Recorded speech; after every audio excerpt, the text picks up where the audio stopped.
I see you and you see me. Watch you blowing the lines when you're making a scene. Oh girl, you've got to know what my head overlooks. The senses will show. Private eyes, they're watching you. They see your every move. Private eyes, they're watching you. Private eyes, watching you. Bonjour! Hola!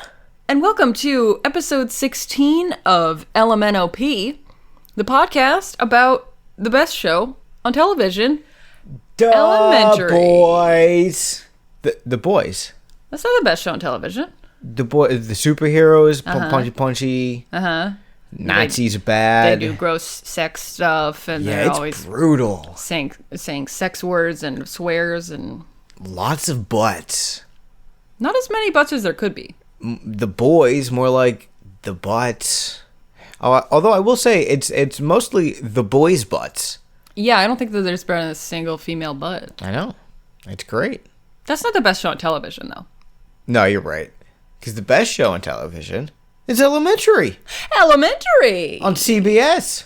What a coincidence. That's what I was going to say. Well, you're smart. Well, And sometimes I agree with you. And other times which makes you sometimes smart. I'm wrong. Exactly. You know what's up. I've learned. I will forget, but I've learned now. This week we are talking about season 1, episode 16 of Elementary, called Details. Having watched the episode, do you know why it's called that? Well, yeah, it's because you gotta pay attention. You gotta pay attention to the details. They might as well have called this episode The Clues. Or a detail in police lingo is when you gotta be detailed to somebody. That is what it means. I mean, pretty much, yeah. Yeah. That makes sense, yeah, because they do mention the detail, and then I forgot about the double meaning. They'll just go for any double meaning, huh? Yeah, they'll take what they can get. They actually, at the beginning of the writing process, they just came up with a bunch of double entendres, threw them in a hat, and then every now and then they just picked one out and they were like, episode name, done. No, because they're always related to what's happening in the episode. They pulled it out of the hat and then they were like, episode name, done, and then oh wait, not done, we have to write the entire script based around this episode name. Is obviously what I meant. I got puff. Really? Mm-hmm. That's what you thought? That's what I'm going with. You got something in your throat, or are you okay? I'm good. Okay. All right. Well, I'm the host, Val Flight Cub, All right. a.k.a. a good old-fashioned run-by fruiting. Ooh. Who the heck are you? Who the fruit am I? Well, I'm your co-host, equal, but not. Alec, a.k.a. Granny Shot, which is not a weird thing, so don't make it a weird thing. What is it? It's a granny shot. Is when you throw your granny It's when you're... into the hoop? Yeah, it's when you're playing basketball and you throw your granny into the hoop. And she says, "Yay! She goes, hoopla! Hoopla! She's stuck in the hoop. A three-pointer!" If she yells it before she gets into the hoop, it counts as a three-pointer. What is it? What is it really? It's when you... Do you want to explain it later when it comes up in the show? Yeah, it doesn't matter. Yeah, people know. People either know or they don't. Or they'll know later. Mm-hmm. Just be patient. Okay. What are you, a doctor? Actually, I guess it would be like the receptionist at the doctor's office that would go and tell you to be patient now. You know, like, he'll see you now, so go be patient.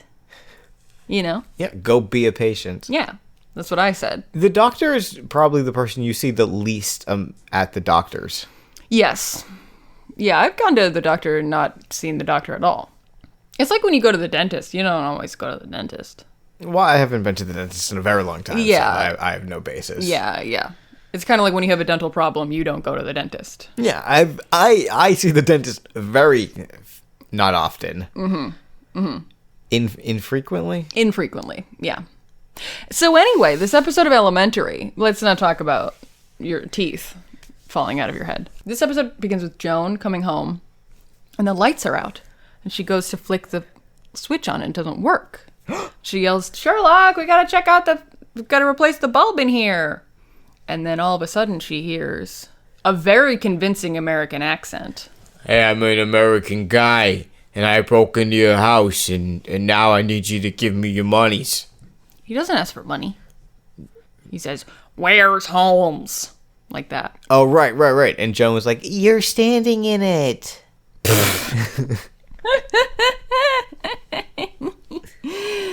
No! Yeah, so it's this guy, roughly Sherlock's height and weight, being like... I don't know why you describe it like that. But then like, Joan... Show me, bring me to Holmes or I'll shoot you. He doesn't say that, but he's being very threatening, and Joan is like, ah! And she runs to her purse and starts looking for something, and he goes, "Looking for this." Psh, psh. It's pepper spray. Oh, I thought it was her mini hairspray that she uses in times of emotional crisis. No! The pepper spray. Yeah, no, it's a little can of spray paint. Why would she spray pepper in her hair? Jen's a little graffiti artist. Sometimes she dyes her hair with it. No, yeah. So she runs to find a different weapon, and she trips over a tripwire. A tripwire. It did its job. It did. It tripped her. Now And she's then- on the ground. Damsel in distress. She's very scared. And this Sherlock's eyes guy stands on the tripwire, and he says, "Pathetic," in British Sherlock voice. Because it's Sherlock. It's Sherlock. And he pulls down his balaclava, and he's like, "If this had been a real threat, you would have..." She's like, "Oh my God, you could have been..." What did she say? She's like, "You really scared me. I could have..." And he's like, "What? Tripped again?" She's like, "I'm gonna come over there and hit you." And he's like, "Good. Finally, fight me." She's like, Well, she does. She gets up and she smacks him and pushes him back. "Oh yeah." And he's like, "Now you hit me." Oh, okay, yeah. So this is a "not now, Kato" kind of moment. Did you ever watch The Pink Panther? No. So the Pink Panther had this assistant called Kato. Kato was instructed to randomly attack Clouseau, so that he would stay on his feet. What? I do actually remember this from the Steve Martin Pink Panther movie. Yeah. And he was always doing it in inopportune moments. So Clouseau would be like, "Not now, Kato!" Ah! But it's kind of like if Clouseau didn't know that Kato existed, and then he did this, you know? Yeah. Sherlock's just being a jerk in disguise of being a helpful mentor. Yeah. Which, I mean, he's not wrong. So Joan is like, "What the heck?" And he's like, "You were held at gunpoint last week, and you were in physical danger. You have to learn how to defend yourself." And Joan is like, "No." I mean, she's basically like, she's like, I didn't just let an assailant into my house. I let a federal officer, agent man, who happened to also be an assailant into my house. yeah. And Sherlock's like, "Yeah, you gotta always be on your toes, Joan. You never know who's gonna be what. You know, I could attack you. I just did." So, So there's two things that are important, I think, that happen in this scene. The first one being less significant than the other. But he does say, "You were shot last week," which establishes that the time of the show and the time of the episodes, like, correlates. You know what I mean? Well, at least this time. Yeah. Well, it's good to... I like to know that for, like, episodic shows. Like, are they one after another, or are they... Because these are more, you know... crime of the week, mystery of the week. So it's good to know that they will be following the seasons. And time progresses. Like we have a snowy scene this episode. We do? Yeah. On the basketball court, it's snowing. Oh yeah. Winter time. I just spelled it with an R-E just there. Just for Old fun. English. I like the way you think. What does that mean? In Old English. Oh yeah. The other thing happening in this scene is what Sherlock says next. where he's like, knowing that you were in physical danger was difficult for me. I don't know what I could have, if I could have forgiven myself if anything had happened to you. That means he loves her. Yeah, he feels responsible for her safety and cares about if she's alive or not. Love. Yeah. Yeah. And He cares about her and wants to protect her and wants her to be able to protect herself. Mm-hmm. Yeah. And I mean, it's a good point. Like, he does get into scrapes and scraps. He gets into dangerous stuff as a detective. And, if she's going to be his apprentice, no, I'm not. I'm his sober companion. Then she's going to have to learn to defend herself and be able to Learn some single stick. Mm-hmm. Whack that pate. Or maybe she could learn, she could make up her own double stick variation. Oh, dang. Whatever works for her. Don't mess with the system. The single stick works. What if she wanted 2 sticks? You gotta have a free hand. To what? To hold behind your back? For whatever comes next. You can't use it in the sport of single stick. Anything can happen. Right, which is why you have to have a spare stick. Spare hand. Stick. Spare hand. To hold a stick in. If need be, but sometimes. Right, so we're in agreement. Sometimes it's not a stick, sometimes it's a snack, sometimes it's a snake, sometimes it's A stack of books, very well balanced. Mm-hmm. Maybe they're important documents. You don't know. That's you're right. When you're right, you're right. How are we going to hold a bunch of papers with a second stick? Like a kebab? Yes, you answered your own question. Well, then you ruin 5% of the documents. Maybe it's a small stick. You don't know how small the stick is, how pointy it is. It's a pool stick. Anyway, so then Sherlock is like, be prepared for more gorilla-style tests coming in the future. Joan is like, I'm gonna fucking kill you. She's like, you're so annoying. And I don't know why he says more gorilla-style tests, because this one wasn't gorilla-style, it was person-style. Get out! Get out of here! I want to see him in a gorilla suit, running at Joan like, ooh, ooh, ooh. Someone's gonna beat my chest at you. It'll be just like that episode of Over the Garden Wall. Spoilers for that episode. Yeah. With the gorilla. It's a huge plot twist. A is for the apple that he gave to me, but I found a worm inside. I do know. I was there. That little teacher was your favorite character. I don't know that she was they were all good. Of all the teachers, she was your favorite. Of all of the teachers in Over the Garden Wall, yes, she's my favorite. She is really funny, though.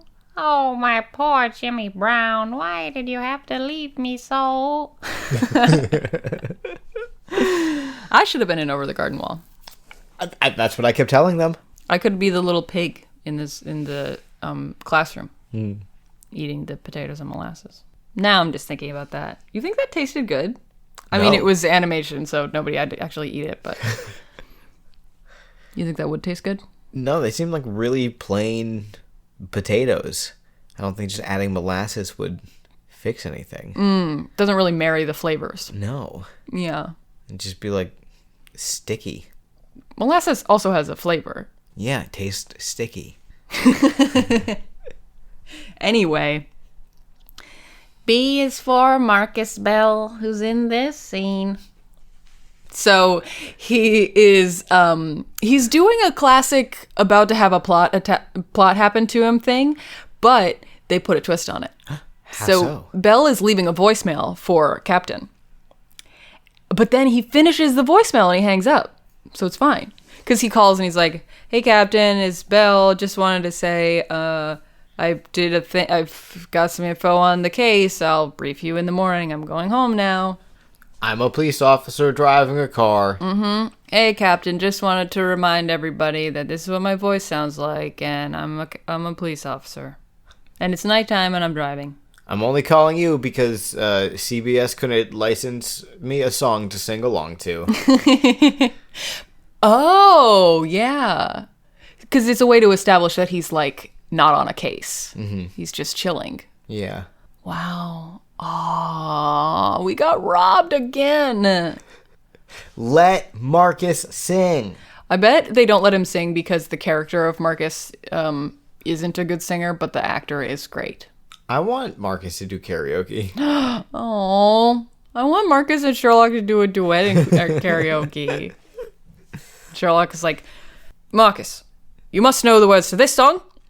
Everyone knows it, and it's like some British fucking song. God save the Queen. We love the fucking Queen. I think he would have enough sense to know that Americans don't know that song. I love the Queen. Okay. So, you want a medal? Yeah. Okay. Let me call my metal guy. Anyway, so Bill hangs up his voicemail, and then he gets shot at. Oh, Somebody what? fires a gun into his car. Yeah, car pulls up on him and starts honking his horn. Honk honk. Marcus is like, go around me, guy. And he does, but then shoots up the car all willy-nilly. Pulls up alongside him to shoot him. And he hits some... Marcus, like, yanks the wheel over. Yeah, and as most roads do, there's like a ramp on the side of the road, so he like hits that and like flips the car or whatever. It was like, oh, we're gonna do construction here tomorrow, so we're putting out all of our equipment now.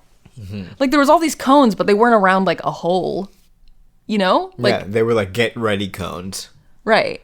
So yeah, the car flips over, but I don't know why. You know why? Why? Because holy shit, Marcus Bell is dead. No, it happened it happened before the intro. Yeah, but I'm still worried. Oh wait, it happened before the intro. That's the only time anybody gets hurt in this show. Oh no! So we go to the dun bum bum bum bum bum bum bum bum bum bum bum bum bum bum bum bum. You know. Yeah, the intro. The intro sounds exactly like that. Mm-hmm. Marcus is totally fine. He doesn't have a scratch on him. Turns out he just barely got his bell rung. Cheese. Cheese. All right, that's enough. So yeah, so now they're at the garage, the forensic garage where they look at clue vehicles. And they're looking at Marcus's car, and it's just been like Definitely shot with a gun. right in the like back row, the passenger seats, and like the. It looks like someone was like trying to do a bad frame job and had no idea what they were doing. They were just like, let's just shoot the car. Well, they didn't want him to die. Right. Spoil. What it was like, but no, it was like in Superbad, where the cops are like, "Oh shit, we shot our car. We have to shoot it a bunch more and make it look bad." I think that's the thing that happened. Maybe it's a different movie. It doesn't matter. It doesn't matter. But yeah, so Sherlock is like, if you hadn't yanked the wheel, you probably would have been totally fine. Nothing would have happened to you. It's a really bad marksman, possibly a toddler. Because the person that shot him had a really good gun, because you can tell by the kind of bullets or something. But yeah, none of the shots were even close to hitting him. And Sherlock says that the gun that was used is the perfect candidate for a good old-fashioned drive-by, because it can be held in one hand and it fires off a lot of shots, and it's, something else. It had a third characteristic, and Fires bullets. yeah, oh yeah, exactly. And Sherlock is like, you just lucked out that the person that was shooting you is really shitty at shooting at you. And then he says, when I heard that you had gotten, in a drive, you had been hit, I immediately went into your case files to try and see if anyone would jump out at me as like somebody that would want to have done it, that would have wanted to do this to you. And it turns out you have a lot of enemies. Lots of people might want revenge on you. And Bella's like, gee, thanks, Sherlock. But Sherlock's like, no, it's a compliment. It means that you're a good detective. Which I agree with, like, because the more complicated of the solve, you know, the more likely it was the person thought they were going to get away with it, the more they'll resent you for being too much of a smart boy to, you know? So, because if, like, somebody runs into a 7-Eleven when they're not wearing a mask and they rob the place and then they leave, they're hoping they'll run away fast enough, you know? So the cop that gets them, they're not like, I could have gotten away with it too if it wasn't for this cop. Officer O'Brien. I'll get you in 7 months when I'm out of the jail. Yeah, it's like there are a couple levels of cops. There's the, the detective, but there's also like the parking enforcement officer. It's like, whoa, someone shot at Officer Williams. Let's check how many tickets he gave this week. Must have been that $90 ticket he gave. $90 for street cleaning? Yeah. Makes the street dirty if you park there. Ridiculous. It's a lot. It's a lot. So he has a lot of people that it could be. But Bella's like, but I know who it is. Because the car that shot me was a fucking candy blue, old style, vintage, whatever car.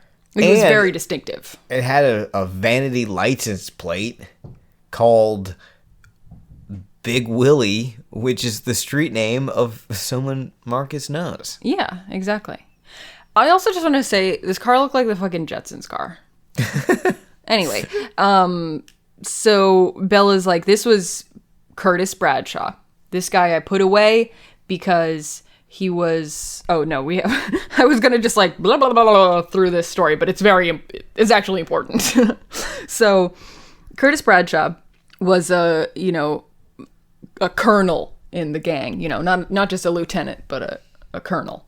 And he was really careful, so he was never like really close to any of the crimes that his gang committed, so they could never get him on anything. He was just really good at delegation. Yes. Which at that point, are you even... No, I'm just kidding. Of course you are. You're still a gang member. You're still doing crimes if you tell other people to do them. Don't do crimes. Yeah, most crimes are bad. Well, a lot of crimes are bad. Plenty of crimes are fine, like dodging rent or impersonating a highwayman. I don't know about that one. I don't know that one's good. Aren't highwaymen the robbers? You make a great point. So impersonating it would just be pretending to do crime? Like, I'm gonna steal your car. No, please don't. It's okay. I won't. I was just pretending. Just joking. So anyway, so they never got him for anything good. And then he got put away for possession of stolen property. But unfortunately, the stolen property was actually evidence from like the evidence lockup that had been planted in his place. Wait, is that why he got out? Was because the guy... You think I paid attention to any of the details? Oh boy. In a show episode called Details? So anyway, this guy, Bradshaw, went into jail because he was a banger, got out of jail because it turned out that evidence against him was actually planted, and someone called in an anonymous tip that it was fake, and so he got out. So that's Bradshaw. And it's very clearly his car. He's got this great blue Chevy, whatever the heck, that he really loves.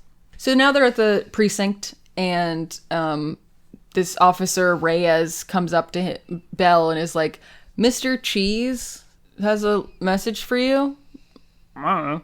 And Bell's like, oh yeah, that's one of my CIs. He's shy. Thanks. And... Mr. Cheese? Who comes up with this? And why? It's like, okay, I know, okay, you're shy, you don't want to give your real name, you want to be a little secret. Uh-huh. And you're just like eating a sandwich at the time, and you're like, It's like, sorry, I already have a Mr. Ham. Well, so this is actually not just a nickname for a CI. We learn later that this was the gang name of someone. So what kind of gang gives you a nickname of Mr. Cheese? Is it because it's like money? He gets money? Oh. Or well, it depends on the type of cheese. Because if it's Swiss cheese, maybe he puts holes in you. Oh, there you go. He will pop a cap in you, which makes a hole. They must talk about something else as well, Belle and this Officer Reyes. Because then Belle walks over to Sherlock, and Sherlock is like, so, how many times did you have sex with Reyes? I'm betting around 10. And Marcus is just like, shut the up. What is your deal? He was like, it's none of your 7 business. And Sherlock is like, well, Joan, Reyes seems to be like in your body class, in your weight class. Why don't you ask her where she boxes? And maybe you guys can spar or something. You can see what it'll be like to spar against somebody in your weight class. And Joan is like, are you sure that you don't just want me to get into self-defense so that you can see some foxy boxing? And Sherlock is like, you think you're foxy? Which is just a crazy thing to say to Lucy Liu.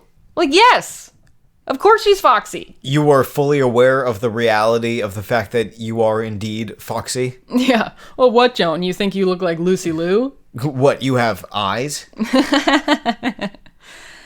And spoilers for this show. We do eventually... Wait. Oh, poop. I just realized later in the series, Joan boxes someone and we don't get to see it. Dang. That would have been pretty foxy. So, they're going to talk to Curtis Bradshaw because, he's the number one suspect for the drive-by. And he's watching some b-ball outside. And it's snowing. And it's snowing at the basketball court. And which just means that it was snowing wherever they were filming this, and they didn't have time to delay it. Nope. And they were like, hey, get Sherlock a scarf. This is going to be a winter episode now. No, yeah. It always was. So they go up to him, and they're like, Curtis Bradshaw, we got some questions for you. And he's like, you're blocking my view of the b-ball.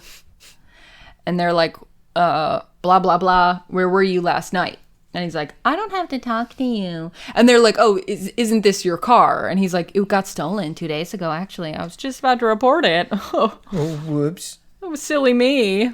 And then they're like, okay, what's your alibi?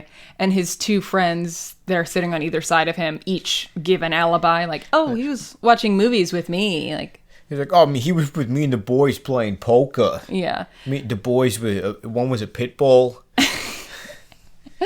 One was a French terrier. Yeah, he cleaned us out. Goddamn terrier. So, yeah, he's like, oh, pick an alibi, whichever one you like better. He's being very unhelpful. What? This criminal does not want to be accommodating with the police? No. Shocking. Yeah, especially in they're accusing him of a crime, and he's not just going along with it. How dare he? Ugh. So Sherlock says, okay, Mr. Bradshaw, are you a betting man? I bet you I can get your basketball into that hoop. And he points to the basketball that's like 3/4 of a court away. Yeah, no, it's like 125 meters away. What else is 125 meters? 125 feet. 100, it's between 100 and 147 feet away. You know that? Mm-hmm. For a fact? Yeah. Okay. Just based on my eyes. And the angles. Angles. Okay. Well, I feel like a fool now for just being so rough with my estimate. Yeah. But 3/4 of a court. We're going to look up how long a court is, and it's going to be like 400 meters. 3/4 of a quarter is a court. Of the word quarter. Yeah, the final quarter being court. So Sherlock says, I bet you I can get your basketball in from here 138 feet away. And the guy's like, And Sherlock's like, if I get it in, you have to tell us everything. And if I don't, then you don't have to tell us anything. Oh, we'll just leave you alone. Mm-hmm. So Curtis Bradshaw's like, I'd like to see this British globetrotter over here. Which is just redundant. A British globetrotter. Because to be British, to be in America and be British, you'd have to have trotted some part of the globe. Just be British. They've trotted all over the globe.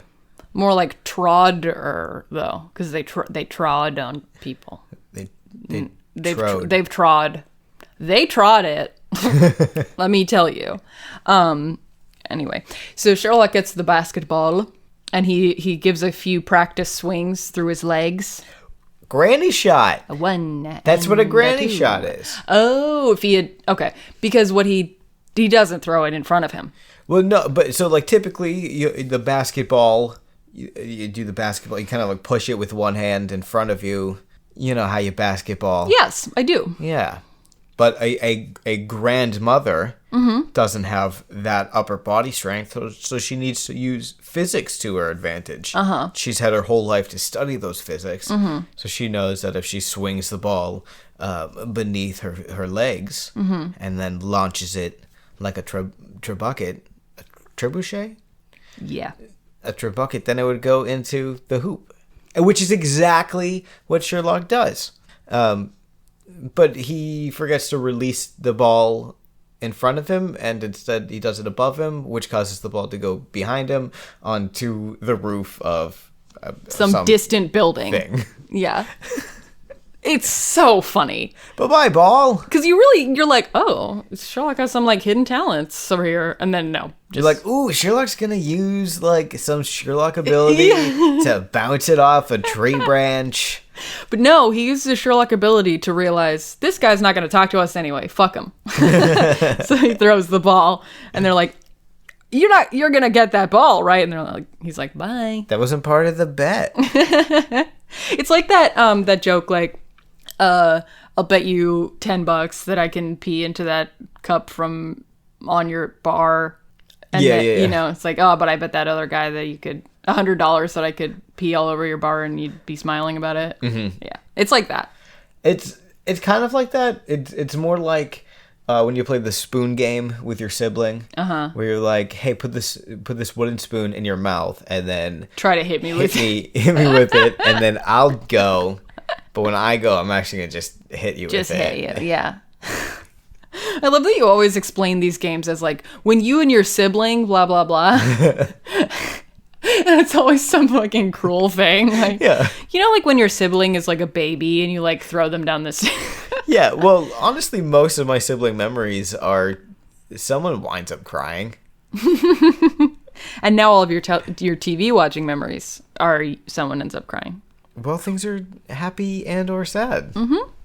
Or confusing. The confusing cries are the worst. Oh, that reminds me, I don't know what made me think of this specifically, but it reminds me of the fact that we had an episode last week where we both said things, words and sounds. I would just like to submit a correction for the record that farts are not air that you swallow. Apparently they come from your gut bacteria and not just from eating air and then having to poop it back out. So farts are air that gut bacteria swallows. By accident, yes. Gotcha. Mm-hmm. So now we learn who Mr. Cheese is. Marcus goes to his brother's house. Well, we learned it's his brother. He goes to his brother's house, and he's got this bag of groceries, sort of like, here you go, just to tide you over. Blah. And his brother's like, so you got shot? And wow, you didn't tell me. I had to find out from watching the news. This is where the brother explains, like, I used a code name at the precinct because I figured you wouldn't want people knowing that your brother's an ex-con. And Marcus is like, Mr. Cheese is not a low profile. So Andre is like, well, listen, like, do you want me to ask around about, like, who might have done this hit and stuff? Andre being Marcus's brother, Mr. Cheese. Did I not say that? No. Oops. Yeah. Andre, so Mr. Cheese's name is Andre, yes. And Marcus is like, no, you can't talk to your criminal associates. Like, you're on parole. You're on parole. And Andre is like, you're not my parole officer, by the way. You can stop, like, looking around my apartment for crime evidence, and stuff. So anyway, yeah, that's basically the gist of that scene, is establishing the brother dynamic and you know, they have the exact kind of animus you would imagine that a detective brother and a paroled criminal brother might have. Tension! So now we're at the brownstone. Joan and Sherlock are looking through case files. Joan has her glasses on because she's reading. She's a smart lady. And her hair is down because it's a draw. Smart lady, but terrible eyes. And she's like, so I found that the old detective on Curtis Bradshaw's case was this guy, I don't know, let's call him Herbert. She's like, we should talk to Herbert because, he seems to be, all the notes are in his handwriting. He seems to be the main guy on the case. And Sherlock's like, yeah, he would be a great person to talk to. If we could talk to the dead. Oh no, Sherlock killed him? No. Oh, he's just normal dead. He's regular dead. Gotcha. Sorry. So Joan and Sherlock hold a seance. So Joan is like, I don't understand why Curtis would do this drive-by. It's like so obviously him. And everything else that he does, he makes somebody else do. His lieutenants and stuff. Why would he drive his own distinctive car by himself? Why would he do it himself? And Sherlock says, well, Joan, nothing makes a smart man stupid like the need for revenge. I'm the prime example of that. Yeah, dude, I almost killed somebody. I was so stupid. Silly Sherlock. What am I like? My face went. I almost murdered someone. Oh, hashtag that awkward moment. So Joan is like, so Sherlock, I think I'm going to order some food. Do you want Thai? And Sherlock says, dunk. And that's the sound of him throwing the tennis ball that he was playing with at Joan's back. Why, Sherlock? What kind of guerrilla sneak attack is just throwing things at people? She's like, you want me to learn self-defense so that I don't get hurt. So far, you're the only one hurting me. And he's like, yeah, well, you gotta be prepared. Come on, fight me. Channel your anger at me. Fight me. And Joan very coolly and calmly looks over at this wire grid that Sherlock has leaning up against the wall that's got all these keys on it. Like that. Locks. What did I say? Keys? The keys. Yeah. It's interesting to try and pick keys. Because you don't think that you could.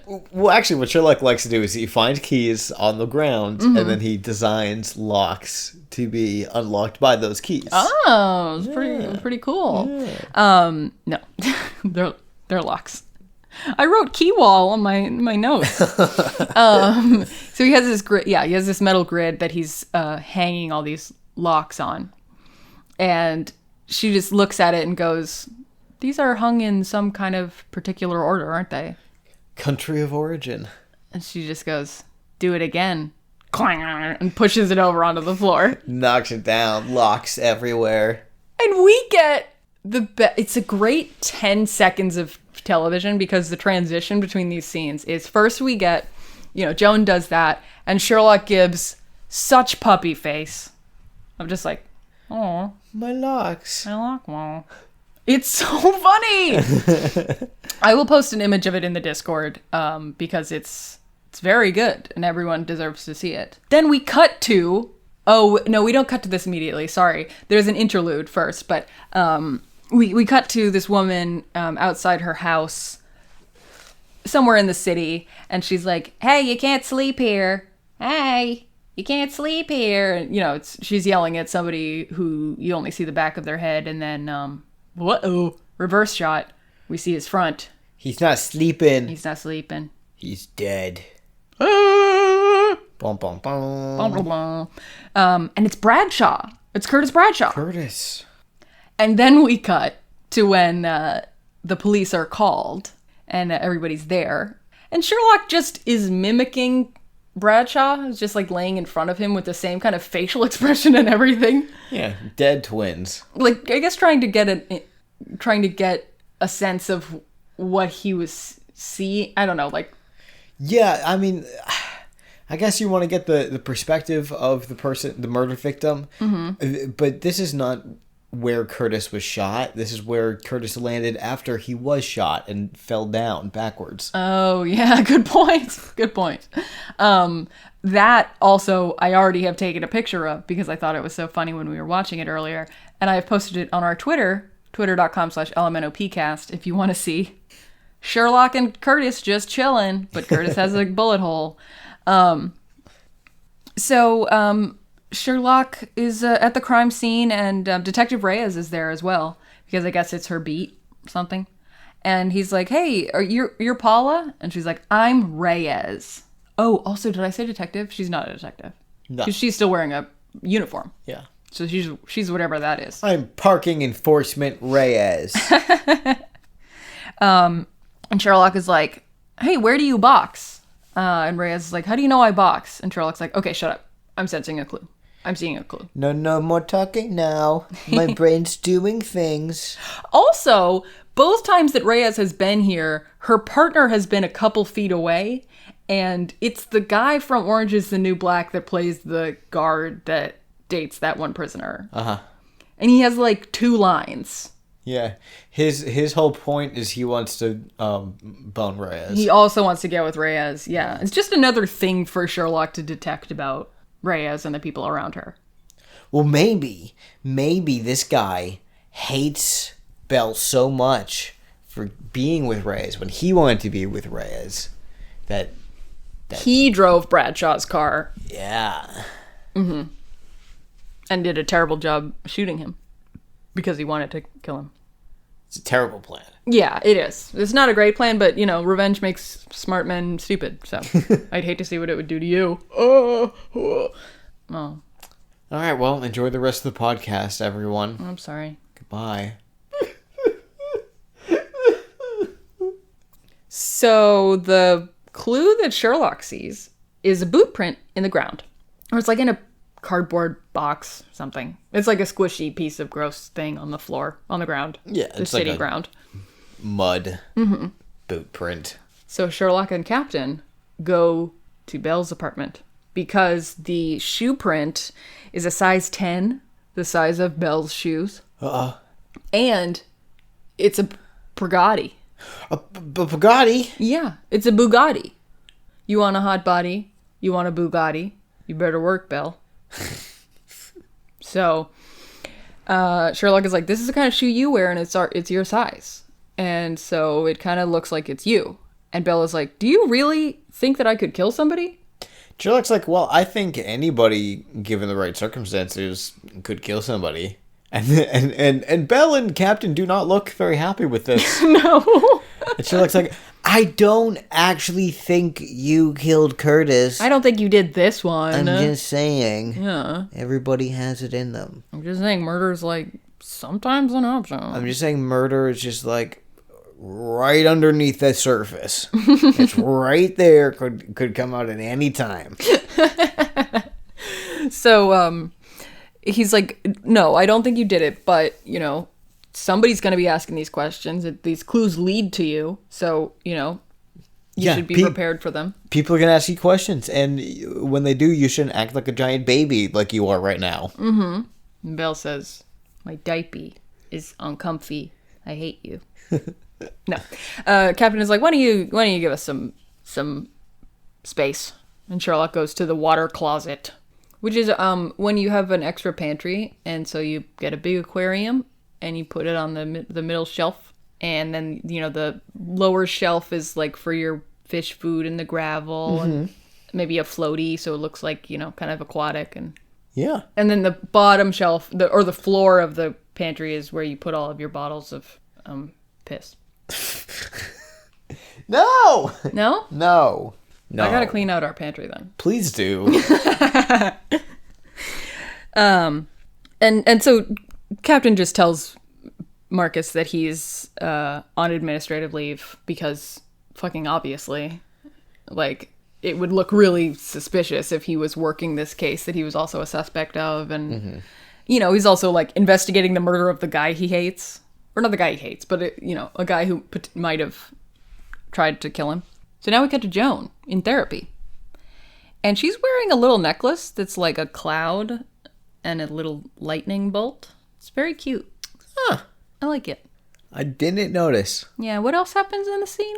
Well, she's talking to her therapist about Sherlock ambushing her as if he's a gorilla. Mm-hmm. And how her life is in danger. Mm-hmm. And her therapist is like, it kind of seems like your life is in danger. Yeah. She's like, he's not wrong.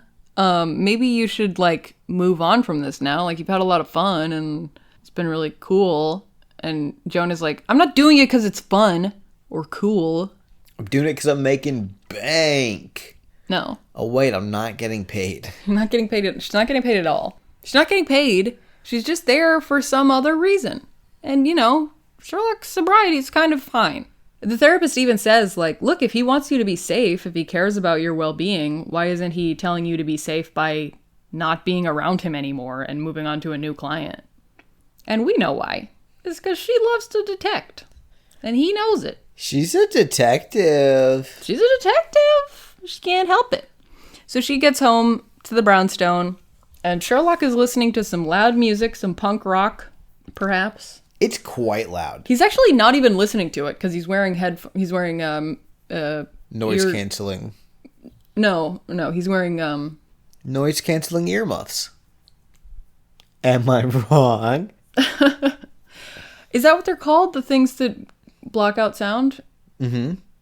Well, they go over your ears like earmuffs, and they cancel out the noise. It's a noise canceling earmuffs. He's wearing protective ear muffs. I'm so sure it's not muffs. I'm so sure that that's not the word. He's wearing ear protectors. Muffs. Muff protectors. He's wearing muff protectors because he's actually playing the music to cover up the sound of his ballistics exam. Bang, bang. So he's shooting his dummy. And she's like, you can't, what? This is a residence. We have neighbors. Yeah. And also, why don't you let the police do the ballistics exam? And Sherlock is like, no, I can't. Because if I give them this gun, they're going to ask where I got it from. And then I'll have to tell them. So Marcus meets up with his brother, Andre. And his brother is like, listen, I asked around to my gang contacts like you told me not to. And I found this guy, Tico something. And Marcus is like, yeah, we already know about Tico. We already know about a billion Ticos. Everyone knows about Tico. Yeah, he's not low-key about his gun thing. And Marcus is like, listen, I know that your life is hard, you know. And Andre's like, you don't know. You think you know, but you don't know. Maybe. But someday you might know. That's it. So then Marcus gets a text that says, like, Bae, come over. You up? And Marcus is like, I'm busy. And Sherlock's like, but my parents aren't home and I have this evidence. And so Marcus goes over. My mom's dead and my dad doesn't talk to me and I have this evidence. That's a lot like saying your parents aren't home. Yeah. So he goes over and he's like, why am I at your house? What's happening here? And Sherlock's like, well, I sniffed something in your bathroom. Gross. I smelled something in your bathroom. So the reason that he has Marcus over is because when he went to the bathroom at Marcus's apartment, he immediately smelled the distinctive smell of a recently discharged firearm. You know what that smells like. You know, the smell of just shot this gun. And I want that Yankee Candle. Recently fired firearm. Yeah, exactly. And it would be firing because it's candle. Candle fire. So he found a 9mm gun. That's a tiny gun. It's little. It's not even a whole centimeter. It's like, yeah. It's like a Barbie gun. He found a Barbie gun in Belle's bathroom vent. And also, he is wearing a polka dot button-up shirt and a black vest, and he looks really cute. That's how much attention I was paying to this scene. You love their wardrobes. I love it. He looks cute, and I like him. So anyway, so he's like, clearly this is a frame. We can't tell Captain where I actually found this, but we do have to, clearly somebody is being pretty advanced with their frame up of you, and we have to submit this into evidence. Is that what it is? Yeah, it's still a gun that committed a crime and needs to, be put in the database. Exactly.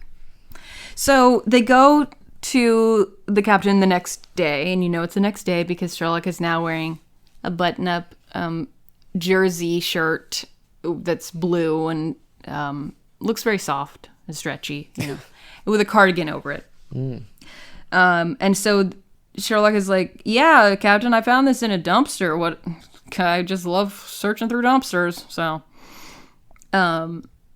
Captain is like, okay, well, this is good evidence. I'm glad we found the murder weapon. Too bad there are no prints on it, though. So this is a great little scene as well that I think we have remembered from previous watches, because Sherlock is explaining to Marcus, because he's like, okay, I can tell that you don't like that we lied to the captain about where we found that gun, but we had to because we're smart and we can solve this case. We don't need IA getting all up in our business and... Yeah, fucking internal affairs. Yeah. Trying to keep a check on us. Yeah, right? We are the law. We're not turtles. We don't need turtle affairs. Fucking turtle affairs. They're not even turtle affairs. They're in turtle affairs.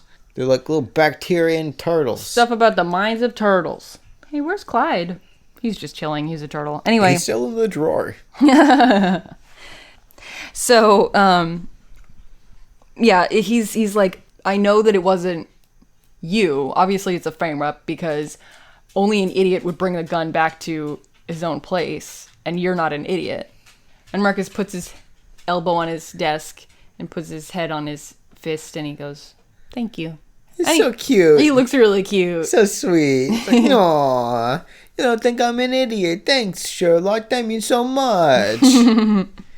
It is clearly sarcastic, but also adorable. Yeah. And I think also, well, I don't know. I mean, maybe it's not sarcastic.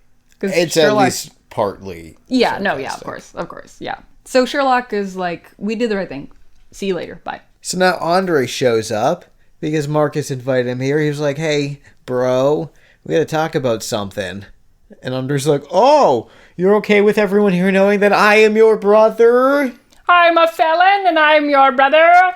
Marcus is like, yeah, that's fine. Get in this conference room, quickly. Where people can no longer see you. He's like, listen, somebody's clearly trying to frame me for murder. They got into my house. You were kind of vaguely threatening me earlier this episode. And you stayed at my house, so you could have made a key, or at least a copy of the key. And I gave you my shoes when you got out of prison, and and other clothes, but definitely my shoes. Seems like you could have done something. Or did you frame me? Did you frame Roger? Me? Marcus Rabbit.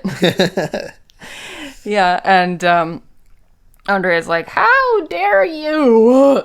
And they basically argue again about one being a cop and one being a gangster. He's like, yeah, I would never do that. I've been to jail.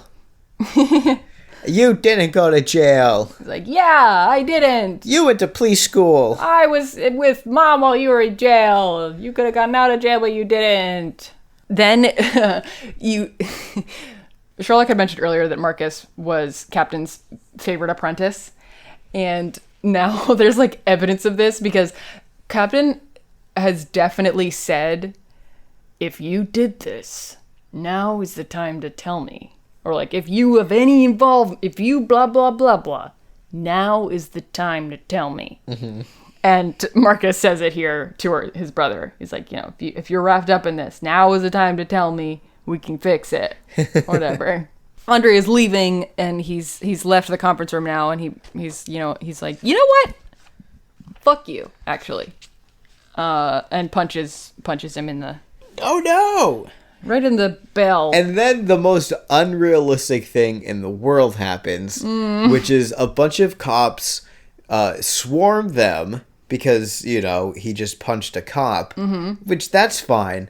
but not a single one of them draws their weapon. And Marcus is like, it's fine. And they all back off. He goes, no, it's cool. He's my brother. He's my And all the brother. cops go, oh, that's fine.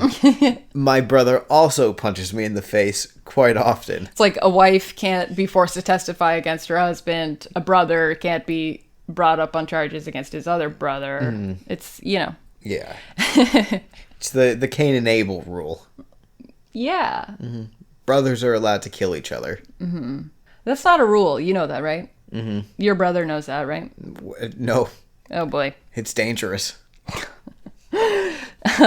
So Joan and Sherlock are at Belle's apartment now and looking for clues. And Joan is like, did you find any clues in Belle's bathroom? And Sherlock is like, it depends. I found a lingerie catalog with your head on all of the models. Is that a clue? And Watson's like, shut up. I'm Lucy Liu. Of course he does. She's like, that wasn't photoshopped. No. She's like, I know you're frustrated because, we haven't found any clues. And he's like, no, I'm annoyed that we haven't found any clues. I'm frustrated because you refuse to learn self-defense, even though I have reached out to many of my kung fu contacts, and they would be willing to train you. And this is a pivotal scene. Pivotal! Oh? Balto, come in here. Balto! I just wanted to tell him how important the scene was. He's sleeping. He's sleeping. This scene is very important. Why? Well, Joan is like, all right, enough with you talking about me getting self-defense. We gotta talk about boundaries. I'm not your apprentice. I'm your sober companion. And Sherlock says, No, you're not. you are not. You haven't been for quite some time. He knows. He knows. Because He's Sherlock Holmes.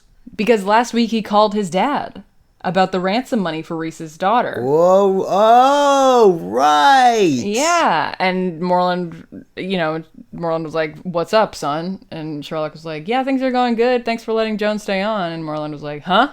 I didn't do that. What are you talking about? What's that? So he knew. And he was like, I appreciate you staying on because I was in a vulnerable place when you first stayed on.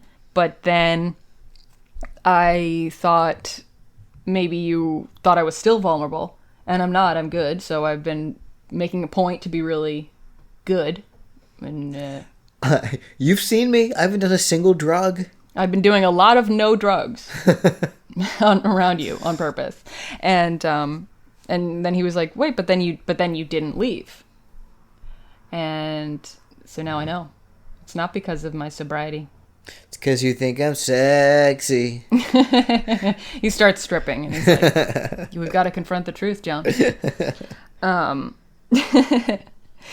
And this is such a powerful scene, and I don't know, but he says, I have a proposal for you. Why don't you stay on, not as my sober companion, but as my companion? Why don't you live with me and be my friend? What if you be my professional friend? Yeah. And he's like, I'll teach you how to be a detective, and I'll give you a salary, a stipend that will match, what my dad was paying you, and you can live at the brownstone or not. I'll teach you how to be a detective. And I love when people call other people their companion. It's just nice. This is Joan. She's always around. So he also says, listen, this is an important decision, so you don't have to maintain confidentiality about being my sober companion. You're welcome to tell other people what you were to me and what I believe you could be to me. Yeah, and I love it. He's like, go talk to other people about this. Yeah. Discuss it. Figure it out. He doesn't want to pressure her. Yeah. He wants her to... He thinks that this is the right thing for her. It could be really good for her. And wants her to really examine it. And when he says, what you could be to me, he says, a partner.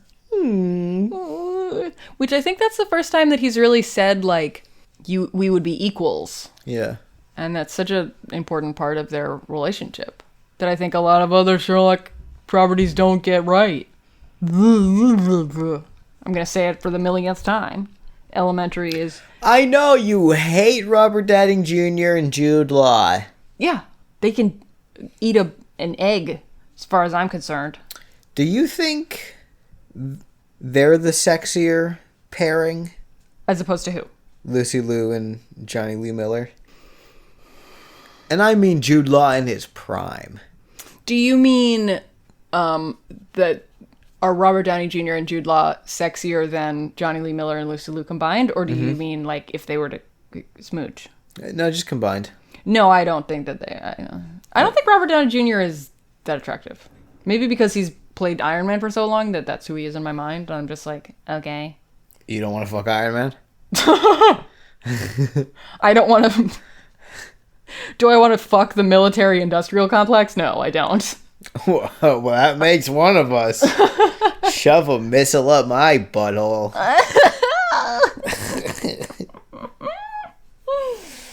No! Jude Law is very good looking, though.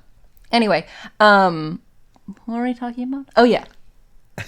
Then he says another line that's so good, I thought it was in a different episode, because surely, they couldn't all be in the same episode. You can't pack this much goodness into 44 minutes. Yeah, this episode is stacked. So, no, but he says, I'm better with you. I'm sharper, more focused. Difficult to say why, really. Perhaps in time I'll solve that as well. Oh. She makes him a better detective. What? Well, it's sweet, but then he has to make a weird detective solving play on words. He's Sherlock Holmes. Okay. He understands one thing, and it's... riddles. Yeah. So now we cut to Marcus, who is going to Andre's house. He brought him some more groceries, because even though he got punched in the face, he's still his brother and loves him. And he knocks on the door, and there's no answer, and he's like, come on, let me in, buddy. There's still no answer. I can hear the TV. I know you're in there. And then he knocks extra hard, and the door is just open because he lives in a shitty neighborhood. Yeah. And the reason Andre has not been answering is because Andre's on the floor bleeding blood. Ah! Out of blood holes? Out of bloody blood holes. How did he get the blood holes? From blood bullets. No, they were probably metal. Yeah, they were normal bullets. Yeah. Yeah, but he's bleeding. He's bleeding. Yeah. He's been shot. The Marcus looks around and he sees the window has been broken from bullets. Mm-hmm. That's about it. Yeah. Marcus's brother. Andre is on the ground bleeding. Is the big one. Yeah. Yeah. So Marcus calls a bus, which is apparently... It's like, yeah, I need a bus, which is just ridiculous because an ambulance would obviously get there faster. Yeah, come on. Than the 55. But anyway, so he does this thing where he gives his badge number to 911. Why does that... What does that do? Brings you to the top of the line? Like... Yes. Oh. When he's like, hey, be advised, it's my brother. Mm-hmm. That's because he's like, hey, be advised, I'm important. Get here quicker. I don't care about grandma that just fell down the stairs. I mean, your dad's an EMT. Does he know anything about that? I mean, probably, but he's not here, so I can't ask him. Call him right now! Dad is important for the podcast. I mean, honestly, he probably does know. He before he was a firefighter, he was a 911 operator. Oh, wow. I didn't know that. I mean, I knew it was an EMT. So that's why I thought he knew about 911. Well, he is currently an EMT. Mm-hmm. So the other thing that is in Andre's apartment, in all of this blood, is that he's written in his own blood, which... he's written, was not Marcus, on the ground in his blood. Which is touching and loving and also gross, and also just made me think of the thing I learned on Reddit today about Japanese execution. How back in the late 1700s they would chop people in half, and one person died this way and survived for a couple minutes and wrote out in his own blood horrible multiple times. And when the emperor found out about it, he banned that type of execution. Wow. So was not Marcus's kind of a sweeter message? Horrible. Horrible. Just ouch. He just wrote 0 out of 10 would not recommend getting cut in half.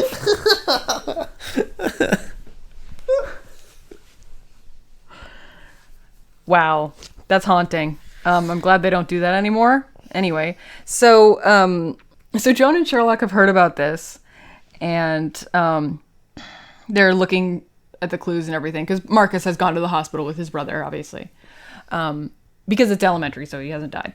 Right, it's not the first couple minutes. Right.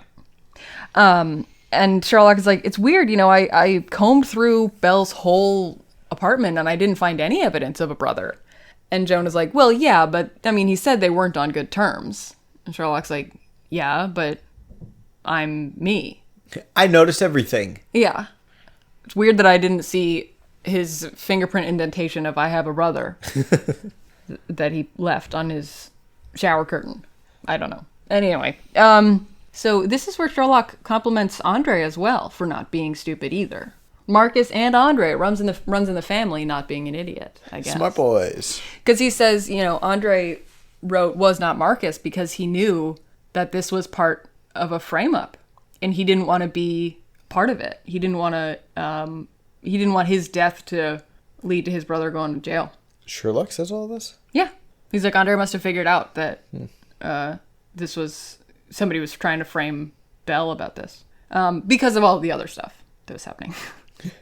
And so he looks outside, and Joan is like, why do you think that they were trying to frame Marcus again with this?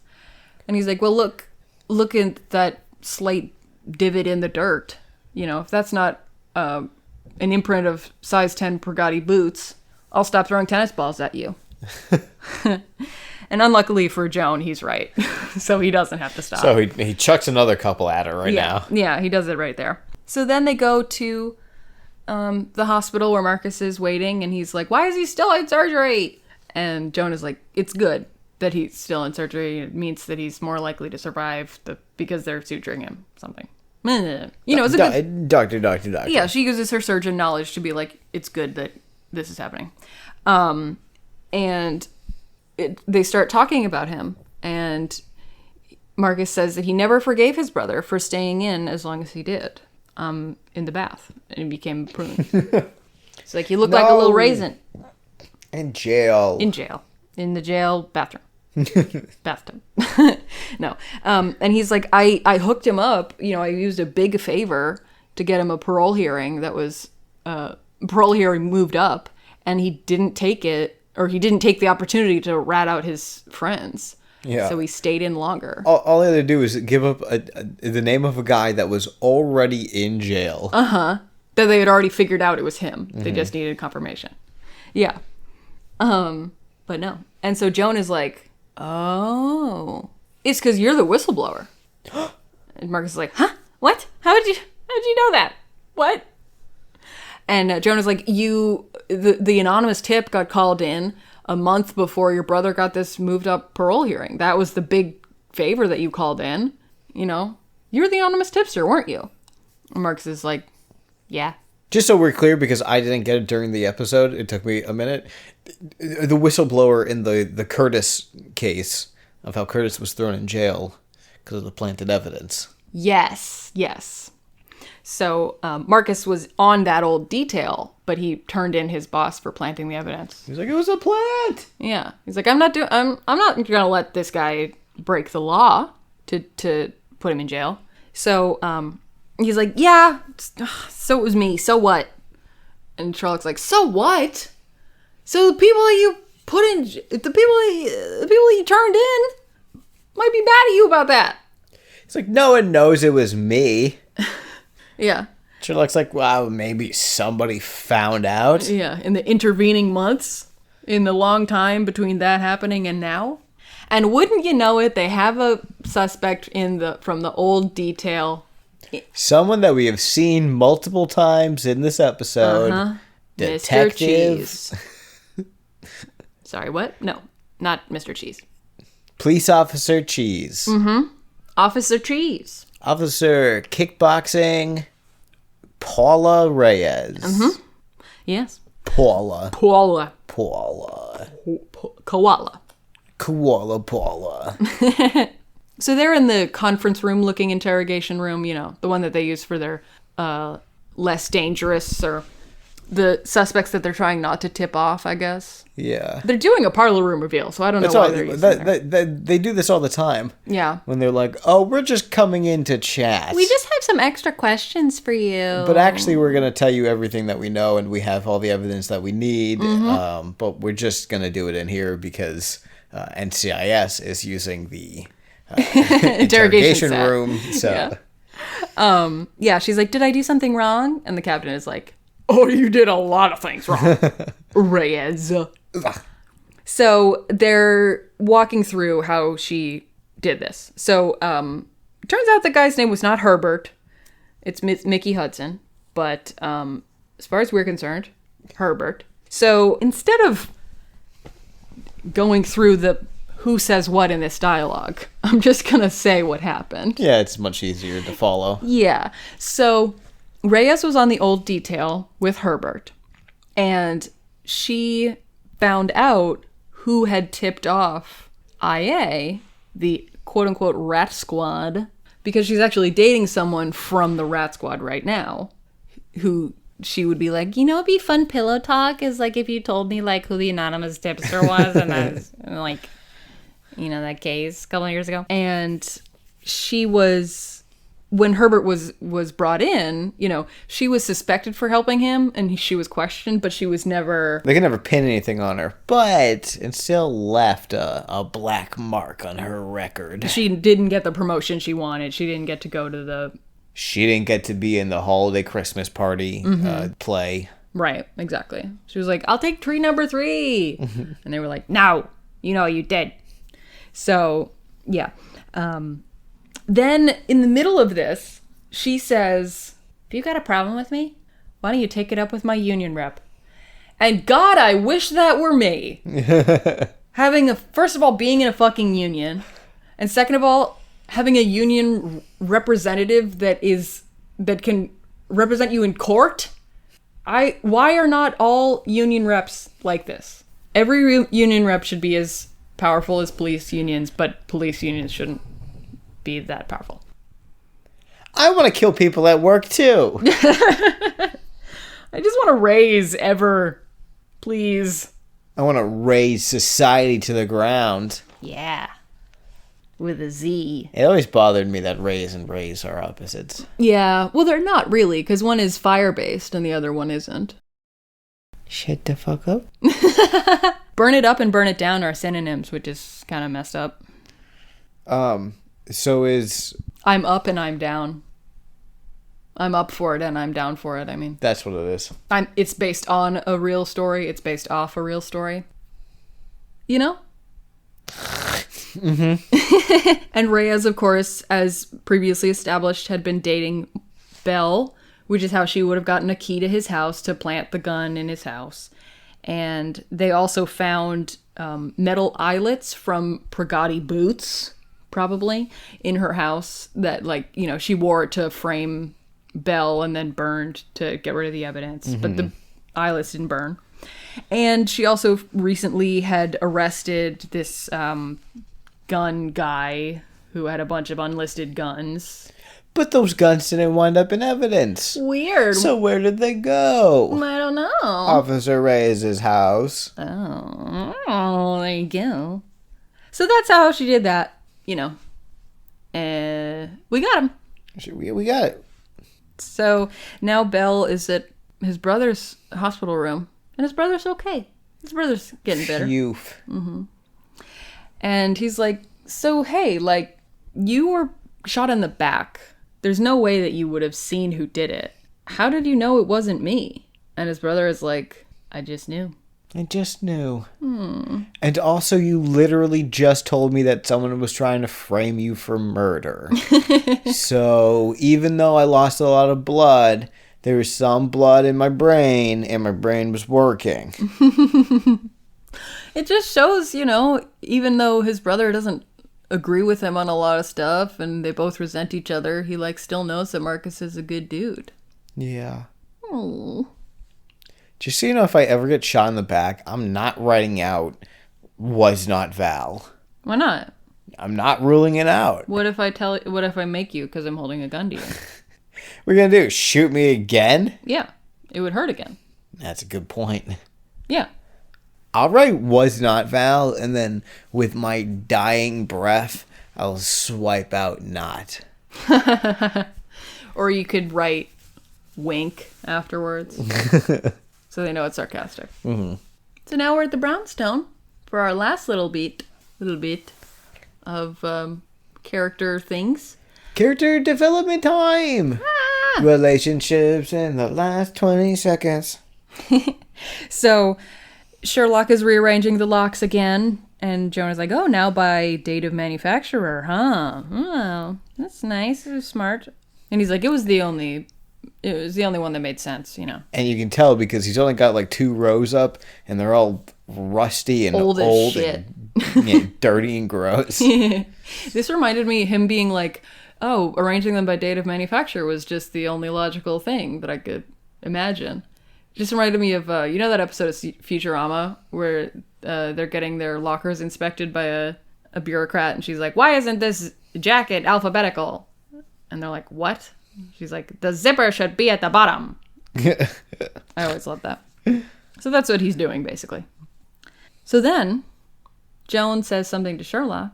She says, I like to be paid on Thursdays. And he's like, oh my gosh, it's happening. I want to pay you so bad. And then she says, and if we're going to do this, you're going to keep going to group with me.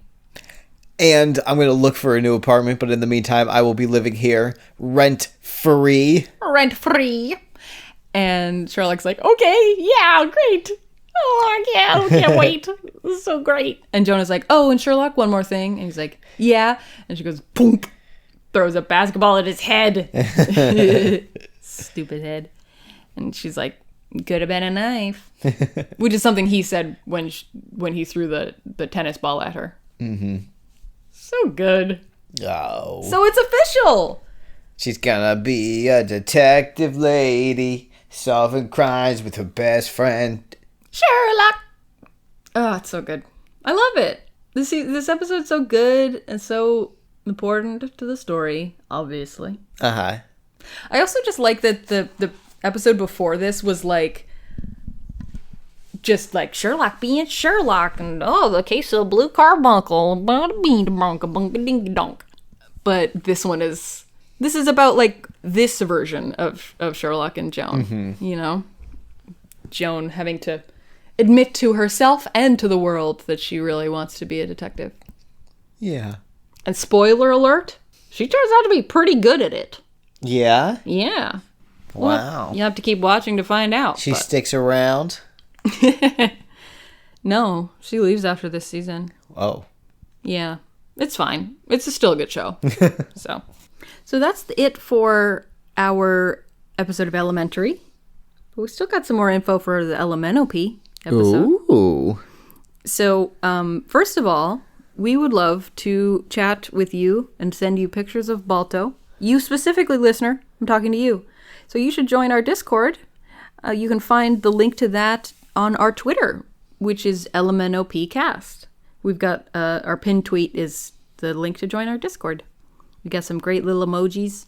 Maybe we should add one of Marcus doing the thing. Yes, the thank you. Yeah. Thank you. That could be the thank you emoji. Oh, that would be good. We still need one for Joan, but she doesn't make any goofy faces that I have found. Yeah. That I've noticed. We'll find something. If you have any ideas, you can suggest them to us at the Discord or in the Twitter. Ooh, what a fantastic idea. And we would love to interact with you. We'd like to thank Summergeist at Stellar Ghost for our pod art and Noah Geist at Owl Dude for our intro song. I am Val Flight Cub. You can find me on Twitter at Flight Cub B. The second B stands for Balto. And I will one day be Alec. You can find me by pointing at a star and saying, that one. Thank you so much for listening. Thank you to Noisepace.xyz for hosting us, the home of a lot of wonderful podcasts, such as Henry Kissinger's Pokemon Going to Die, City Girls Make Do, Jurgenit, which just had their final episode. 0 to 0, which you're coming up on your final episode. That's true, we are. Not to be a Debbie Downer. No, but it's a good show. So I'm personally glad that it's ending because I hate Who Wants to Be a Superhero, but sad that it happened. No, just kidding. Sad that the podcast is ending, obviously. Until next time, this marble will keep on rolling. Goodbye. Go bye.